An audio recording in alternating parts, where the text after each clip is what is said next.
Welcome to Throwback Thursday, here at the Critical Cinema Club, where we discuss films from years gone by. This week, I'll be discussing, with spoilers, the absolute game changer which was The Matrix, and I'm interested to see how it compares with the sequels, as well as the cultural impact it left behind. I call it a game changer because that's exactly what it was. As someone who grew up watching movies in the 90s, I can see how The Matrix changed everything. A true watershed moment. I can clearly see a difference between the films that came before it and the ones that came after, and The Matrix changed everything. From special effects to audience expectations, nothing was ever the same again following that first bullet time scene. Let's just talk about that scene for a moment. In my last Throwback Thursday, I praised The Crow for getting on with the story and how even within the first few minutes the plot was already falling into place. The Matrix does much the same thing. Right out of the gate, we know Trinity is watching someone. Who is it and why? We're already on the hook. What follows is that incredible first bullet time sequence with Trinity and the cops. At the time, cinema audiences hadn't seen anything like this. CGI and special effects are a way of life today, but in 1999, we were just not prepared for anything like this. The agent chase, the huge leaps across buildings, it's incredible. We've just seen what Trinity is capable of, and she's absolutely terrified of an agent catching up with her. That's great writing right there. Show,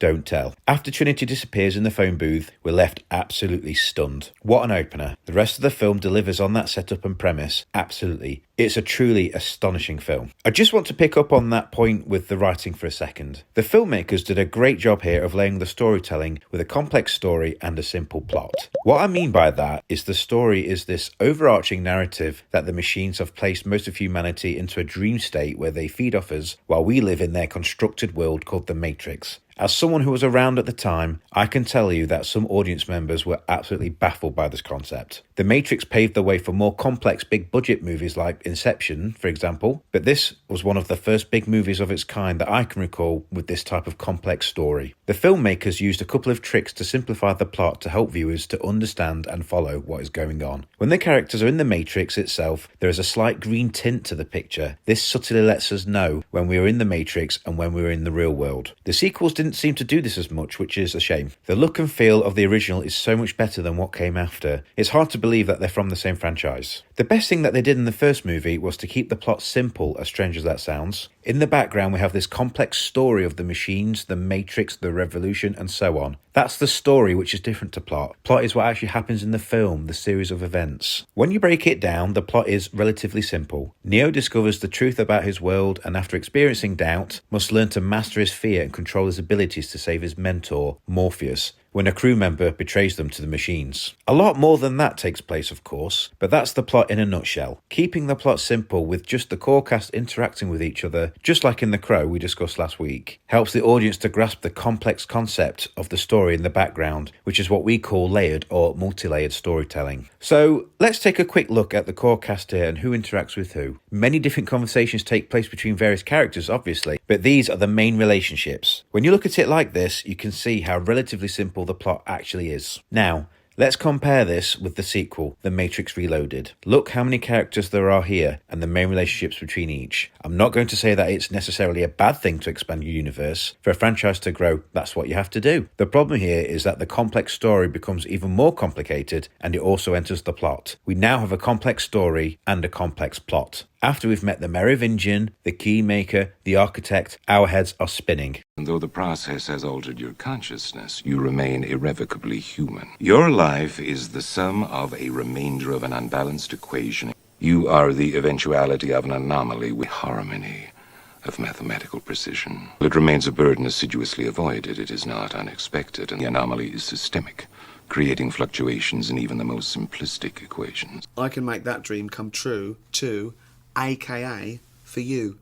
Hands up, who actually knew what was going on after this scene? In my opinion, it's way too much. What is The Matrix? That's all I heard throughout the summer of 1999. The advertising campaign was this clever mix of selling this high concept idea that was compelling in itself, and then these glimpses of special effects that were unlike anything we'd ever seen before. When we talk about films trying to create a buzz before release, this is what they're trying for. Jurassic Park was a similar situation with this amazing high concept idea mixed with never seen before visual effects, which also worked fantastically well. How The Matrix was received with critics and audiences alike completely changed everything. I should say that the change in cinema was already well underway with the likes of Godzilla, Lost in Space, The Mummy, etc. making use of ever increasingly impressive visual effects, but they were all leading up to this moment. The visual aesthetics, the fast-paced martial arts action, even the clothing style would bleed out into other films and popular culture. Seriously, after The Matrix, how many people did you see wearing long black trench coats with sunglasses? I saw my fair share. Part of the film's success was its ability to resonate strongly with audiences because it tapped into a pervasive and timeless theme, the idea that there might be something fundamentally wrong or illusory about the reality we perceive. This notion has deep roots in philosophy and has intrigued thinkers for centuries. The film's exploration of a simulated reality struck a chord with individuals who, on some level, may question the nature of their existence or the reality that they inhabit. Additionally, during the period when The Matrix was released, there was a growing awareness of the rapid technological advances and the increasing integration of computers into daily life. This, coupled with concerns about the potential dehumanizing effects of technology, contributed to a cultural atmosphere that made the film's themes particularly relevant and thought-provoking. The first time I noticed the Matrix influence on later movies was when I watched Equilibrium. The tone, the style, the action is clearly influenced by The Matrix, and it's not alone. The Matrix paved the way for films such as Crouching Tiger, Hidden Dragon, Kill Bill, Hero, The Bourne Identity, Wanted, and ironically, coming full circle with John Wick. Earlier on, I spoke about Jurassic Park. What made that film so great was the selective use of CGI to enhance the practical effects. You don't even notice it's there, which is impressive for the time. You can say the same for Terminator 2, which came a little earlier. 30 years ago, filmmakers struck a perfect balance between practical effects and CGI.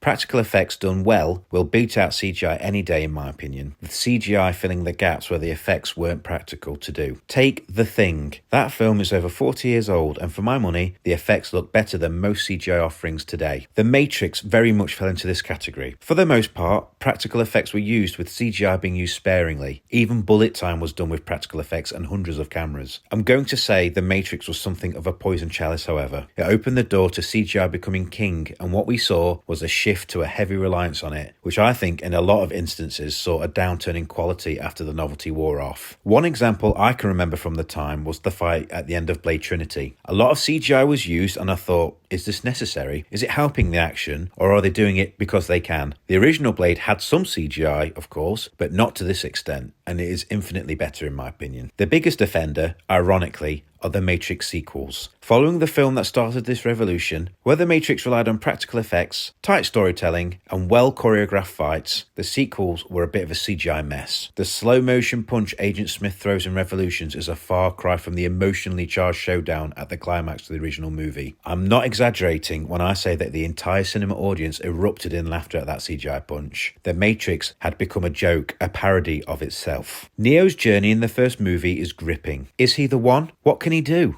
Once that is answered, it's very difficult to recapture that excitement. Neo is so overpowered in the following two movies, it makes for some ridiculous moments and they're hard to take seriously. Neo's fight with the Smiths in Reloaded ends in a doggy pile, which Neo simply flies away from. Later in the movie, Morpheus fights an agent, and this is the best fight from the sequels in my opinion, as the stakes are high. Morpheus could actually be killed, and the whole sequence had me gripped. The whole highway chase was actually really good. And how is it resolved? Neo flies in like Superman and rescues them. It was cool at the time, but on reflection, it removes any tension from the film because of how overpowered Neo is. The fight between Neo and Agent Smith at the climax of Revolutions is comical. Both characters are overpowered now, and there is zero tension. In theory, I can understand how on paper this should be an amazing battle, but it's nowhere near as good as that fight in the subway during the first Matrix. That fight was full of tension. It was gripping. This fight is a CGI mess. You'll notice that I haven't mentioned the fourth Matrix film, Resurrections. The title is ironic, as the franchise should have stayed dead judging by how this film turned out. I went to the cinema in the hopes that they could do something amazing, but instead it was a damp squib, barely worth more than a passing mention. But the impact of the first Matrix is clear. This absolutely fantastic film changed cinema forever and will go down as one of the most important films in cinema history. I hope you've enjoyed this look back at one of the defining moments in cinema history. This was more of a commentary on the impact of the film rather than a beat-by-beat breakdown of the film itself. We can always revisit The Matrix if you guys feel it warrants further discussion. Please let us know in the comments how you feel about The Matrix and what impact it had for you, as well as how it compares to the sequels. For now,